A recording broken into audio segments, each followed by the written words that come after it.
Assalamualaikum guys, welcome back to my another video. Chemistry does not have to be difficult. We will make it simple and interesting inshallah. So create your textbook, let's focus and let's get started.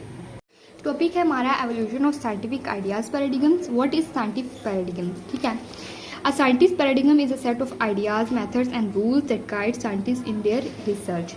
यहाँ पे कहते हैं कि scientific paradigm जो से हैं वो एक मजमुआ है आइडियाज़ का, मेथड्स का और रूल्स का. ठीक है, यानी ख़यालात का और असूलों और तरीक़ों का. ठीक है, दैट गाइड जो साइंटिस्ट को गाइड करता है उनकी रिसर्च में, रिसर्च करने में उनको गाइड करता है साइंटिस्ट को. ठीक है, इट हेल्प साइंटिस्ट, ये मदद करता है साइंटिस्ट की understand the natural world, natural यानी कुदरती दुनिया को समझने की. ठीक है, एंड एक्सप्लेन देयर डिस्कवरीज, और वजाहत करने की अपनी दरियाफ्त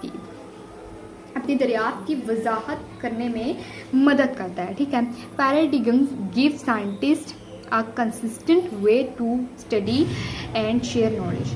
पैराडिगम देता है साइंटिस्ट को एक कंसिस्टेंट वे गिव देता है to study and share knowledge. ठीक है, paradigm give scientist a consistent way to study and share knowledge.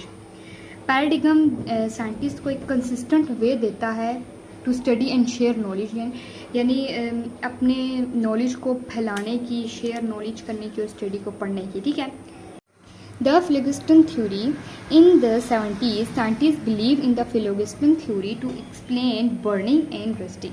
कह रहे हैं कि 70s में साइंटिस्ट का कहना था कि फिलोगिस्टन थ्योरी टू एक्सप्लेन बर्निंग, वो एक्सप्लेन करती है बर्निंग एंड रस्टिंग यानी जलने और जंग लगने के प्रोसेस को. अकॉर्डिंग टू दिस आइडिया, इस आइडिया के मुताबिक material that could burn contain a substance called फिलोगिस्टन.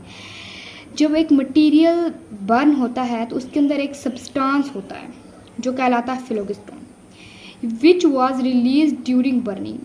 और जब वो मटेरियल बर्न होता है तो वो सब्सटेंस रिलीज हो जाता है बर्निंग के वक्त, ड्यूरिंग बर्निंग वो रिलीज हो जाता है, तो उसे हम कहते हैं phlogiston. Later Antoine Lavoisier prove that combustion happen because of oxygen combining with substance. ठीक है, यहाँ पे कह रहे हैं एंटोनियन लीवर्स प्रूव कर रहे हैं, उन्होंने कहा है जब यानी जलने का प्रोसेस तब होता है क्योंकि ऑक्सीजन कंबाइन होती है किसी भी सब्सटेंस के साथ. जब ऑक्सीजन कंबाइन हो जाती है तो समझ आए कि वो जलने का प्रोसेस होगा, वो जल जाएगी चीज़ जिसके साथ ऑक्सीजन कंबाइन होगा, वो चीज़ जल जाएगी. नॉट बिकॉज ऑफ फिलोगिस्टन, फिलोगिस्टन से नहीं, जिस चीज़ के साथ ऑक्सीजन कंबाइन होती है वो चीज़ जल जाती है, ना कि जिसके साथ फिलोगिस्टन हो. फिलोगिस्टन के साथ कोई चीज़ जलती नहीं है, एक प्रोसेस है. ठीक है, अगला टॉपिक है historical models of the atom. Scientist have change their ideas about what atom look like as they learn more through experiments.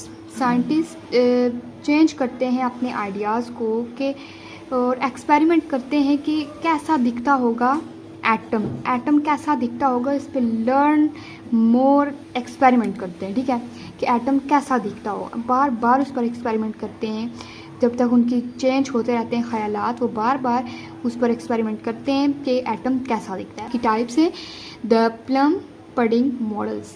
1904 J. Thomson suggested that atom like a pudding with negatively charged electron, the plum scattered in a positively charged soap.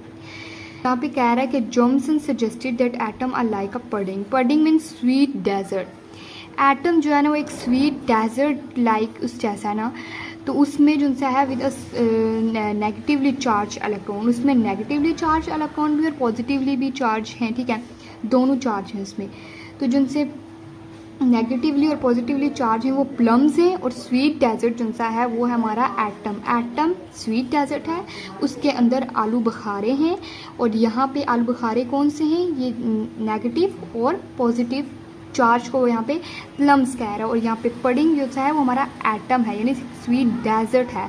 इस तरह से ये एक the plum pudding model है. ठीक है, इस तरह से उन्होंने इसको डिस्क्राइब किया.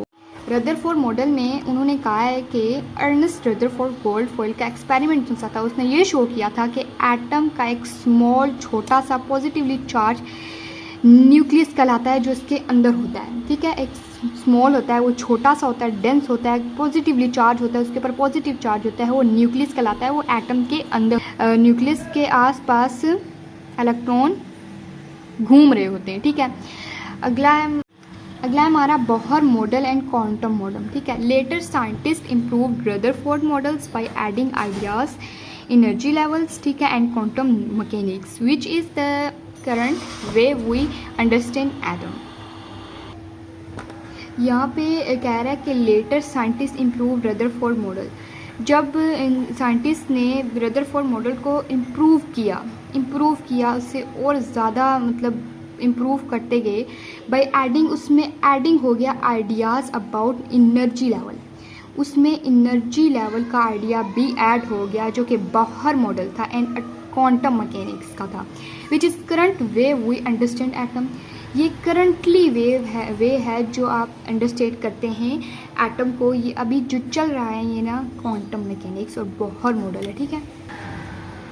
इसमें ना उन्होंने ऐड किए एनर्जी लेवल्स के, एनर्जी लेवल्स जो से होते हैं कि जो नज़दीक वाला है इलेक्ट्रॉन उसका एनर्जी लेवल कम होगा, जो दूर वाला इलेक्ट्रॉन होता है न्यूक्लियस से उसका एनर्जी लेवल ज़्यादा होगा। ये एनर्जी लेवल्स उसमें ऐड कर दिए हैं, उसको कहते हैं वो क्वांटम मैकेनिक्स और बोहर मॉडल है ये, ठीक है। Which is the current way we understand atom. ये अभी चल रहा है, ये करंटली हम इसको अंडरस्टैंड करते हैं एटम को इसी मैथड से, ठीक है जी। आई कह these changes happen because new experiment provided better evidence. कि दीज चेंजेस हैपन, ये चेंजेस इसलिए होती हैं बिकॉज क्योंकि न्यू एक्सपेरिमेंट्स जो हैं वो बेटर एविडेंस हमें प्रोवाइड करते हैं। टॉपिक है हमारा the periodic table. Dmitri Mendeleev created the periodic table in 1869 to organise element based on their atomic masses and properties. His table was powerful because it predicted the existence of element that had not been discovered yet, ठीक है। यहाँ भी कह रहे हैं कि Dmitry Mendeleev जिसने periodic table जो क्रिएटेड किया था 1869 में टू ऑर्गेनाइज एलिमेंट्स, उसने ऑर्गेनाइज किए थे element based on atomic message and properties. Atomic message और प्रॉपर्टीज़ की बेस पर उसने एलिमेंट ऑर्गेनाइज किए थे, ठीक है।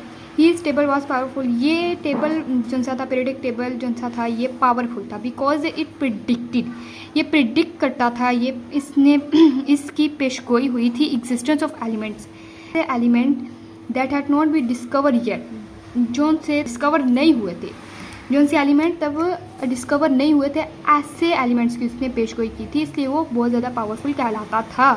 लेकिन अभी भी उन एलिमेंट्स की दरियाफ्त नहीं हुई, मतलब वो डिस्कवर नहीं हुए अभी तक, इसीलिए ये टेबल जो है वो पावरफुल कहलाता है कि उस टाइम में जब ये पेश गोई हुई थी ऐसे एलिमेंट्स की जो अभी तक दरियाफ्त हुए ही नहीं है।